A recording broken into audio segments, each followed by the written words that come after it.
Sikretong gamit sa pang-araw-araw na bagay, Part 3. Kung nung mga nakaraang video ay tinalakay natin ang Part 2 ng mga sikretong gamit sa pang-araw-araw na bagay, ay ngayon naman ay ipapakita ko sa iyo ang Part 3 ng video. Kaya naman wag na nating patagalin pa, simulan na natin. Number 10. Tabon soda can. Siguro naman ay nakapagbukas ka na rin ng soda can at naisip mo kung para saan ang tab nito. Kung iniisip mo kasi na ang purpose nito ay para mapadali ang pagbubukas nito, ay nagkakamali ka dahil ang tunay na dahilan nito ay para maging straw holder na kung saan dito mo ilalagay ang mga straw para madali mo itong igalaw.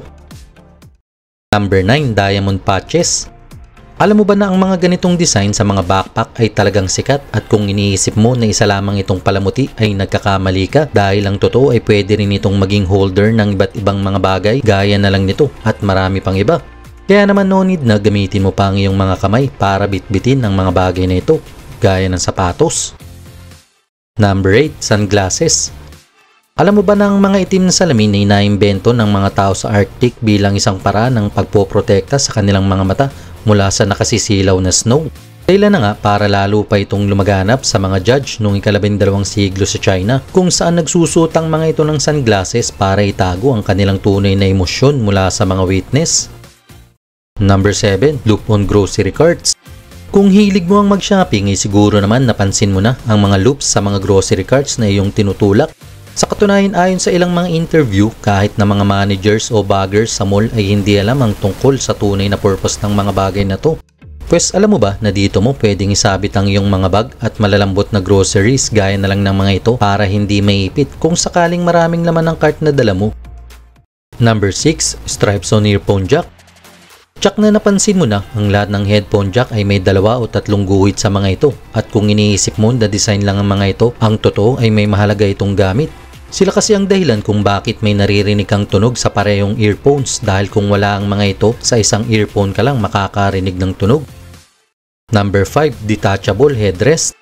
Minsan mo na rin bang naitanong kung bakit ang mga headrest sa mga kotse ay naaalis dahil hindi lang ito basta inilagay doon para kung ayaw mo na ito ay aalisin mo na lang dahil tsak na meron itong dahilan kung bakit naaalis ang mga ito. Una rito ay kung may hindi magandang nangyari sa iyo at ikaw ay natrap sa loob ng sasakyan dahil alinman sa mga pintuan ng sasakyan ay hindi mo na mabuksan ay alisin mo lang ang mga ito na kung saan ang 2 bakal na ay pwede mong gamitin para basagin o sirain ang salamin ng sasakyan para ikaw ay makalabas, ganun lang kasimple.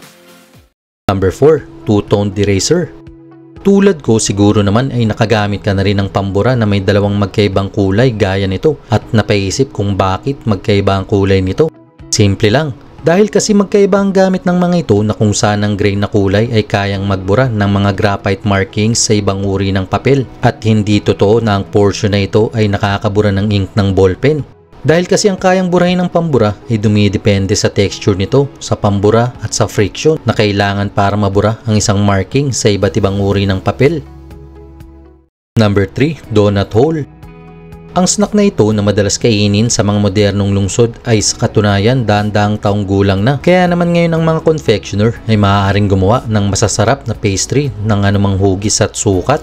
Subalit sa mga nakalipas na panahon ay mahirap makuha ang mga gilid at gitna ng isang pie na pantay na na-bake. Kaya naman yun ang naging dahilan kung bakit ang mga panadero ay may ganitong hugis na hindi nagdulot ng anumang mga problema.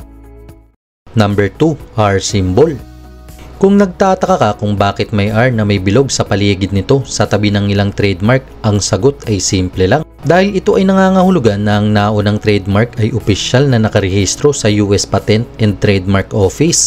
Sa pangkalahatan, binibigyan ng pagpaparehistrong ito ang may-ari ng trademark hindi lamang ng karapatang gamitin ang R sa kanilang mga produkto kundi upang idemanda ang sino mang sumusubok na lumabag sa trademark. Number 1. Ridges edges of coins. Ang mga uka sa mga gilid ng mga barya ay lumitaw noong unang bahagi ng ika-16 na siglo.